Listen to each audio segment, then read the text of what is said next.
بسم الله الرحمن الرحیم. رحمان بابا غزل به وایو: که ماښام تر ستوني ښکته کړې حلوا، سبا خواست کوې له خدایه د ښوروا. په هیڅ حال کې د قرار و صبر نشي، لیونی کړي ډېر حرص و ډېر هوا. تمامي عمر تر یار تر عزیز پورې، لوی ګېډې مختورن کړي هم رسوا. چې په خپلې رسوایۍ دې پروا نشي، نور به څه کړې په جهان د چا پروا.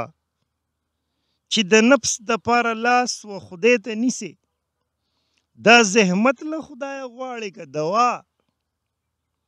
نفس بېشماره علم پرېست و کوی ته، خدای دې نه که نابینا د چا پیشوا.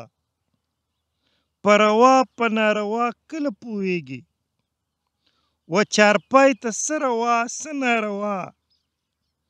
چارپایان که غوږ او سترګې لري څه شو، په معنی کې نابینه دي ناشنوا. زه رحمان له هغه علمه پناه غواړم، چې له دینه له مذهبه وي سیوا.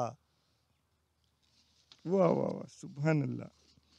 که ماښام تر ستوني ښکته کړې الوا، سبا خواست کوي له خدایه د ښوروا. نو په یوه کې هم نه مړېږي. که نن الوا وخورې چې سبا ښوروا غواړې، د نفس خواهش د پوره کېدو واله نه دی. قسمه قسم خوراکونه لذتونو طلبګار دی. په هیڅ حال کې د قرار و صبر نشي، لیونی کړي ډېر حرص او ډېر هوا. نو حرص او هوا کیستی دی؟ ماښام الوا وخوري، سهار شوروا غواړي، ماښام بیا بل څه شی غواړي. تمامي عمر تر یار تر عزیز پورې، لوی ګېډې مختورن کړي هم رسوا. په یار عزیز کې هم شرمېدلی، هر سړی درته خېټور ګېډور وایي، وږی تږی نهر درته وایي. هر سړی دې پېژني چې دا وږی دی، مړېدو واله نه دی. چې په خپلې رسوایۍ دې پروا نشي، نور به څه کړې په جهان د چا پروا. نو داسې سړی په د بل چا څه پروا وکړي، چې په خپل ځان باندې پروا نه وي، چې یاره زه سپک شومه سپور شومه وشرمېدمه، نو هغه به د بل چا د شرمېدو څه پروا وکړي. چې د نفس دپاره لاس و خدای ته نیسې، دا زحمت له خدایه غواړې که دوا. چې ته خدای ته لاس نیسې چې یا الله ماله خوراک راکه، او ماله د نفس خواهشات زما پوره که، او ماله مال راکه، او ماله عیش کوش راکه. نو دا خو زحمتونه دي، دا خو به تا سبا له مختورن کوي، دا خو به تا د هغه د یاد نه غافل کوي، دا ډکه خېټه دا مال و منال. نو دا خو زحمت شو، دا خو دوا نه شوه. چې د خدایه غواړې حکمت تې وغواړه، علم فهم تې وغواړه، عرفان تې وغواړه. نو ته شوروا او حلوا غواړې، نو هغه به تا ستا لپاره زحمت شي. نفس بېشماره علم پرېست و کوی ته، خدای دې نه که نابینا د چا پیشوا.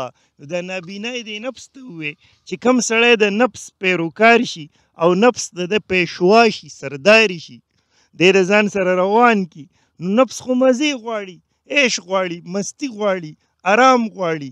نو کوی ته خلک وغورځئ، د رڼا د دنیا نه یې محرومه کي، د حکمت او علم او عقل او فهم نه یې محرومه کي. په روا په ناروا کله پوهېږي، و چارپای ته څه روا څه ناروا.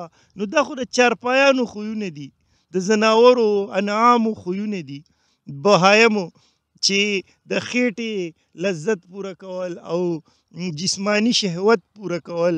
نو چې انسان هم دا کارونه شروع کي، نو په ده کې او په چارپای کې څه فرق پاتې شو؟ په دې وجه چې بیا څنګه چارپای ځناور څلور خپو والا هغه روا ناروا نه پیژني، دغه شان دا انسان هم بیا روا او ناروا نه پیژني. چارپایان که غوږ او سترګې لري څه شو، په معنی کې نابینه دي ناشنوا. غوږ او سترګې د انسان سره د دې دپاره دي چې دی دا استعمال کړي او ښه او بد پې وپېژني. که نه نو غوږ او سترګې خو د چارپایو هم دي، خو هغوی خو پې دا ښه او بد نه پېژني، هغوی پې صرف د نفس خواهش پوره کول پېژني. نو بیا په ده کې او په هغو کې څه فرق پاتې شو؟ نابینا او ناشنوا، چې نه څه ویني او نه څه اوري. زه رحمان له هغه علمه پناه غواړم چې له دینه له مذهبه وي سیوا. نو هغه علم کم چې په دین او مذهب کې نه وي، کم چې بدعتي، کم چې نه الله ویلی نه د هغه رسول صلی الله علیه وسلم ویلی، داسې علم د رحمان بابا نه دی پکار او پناه ترې غواړي. سلامونه.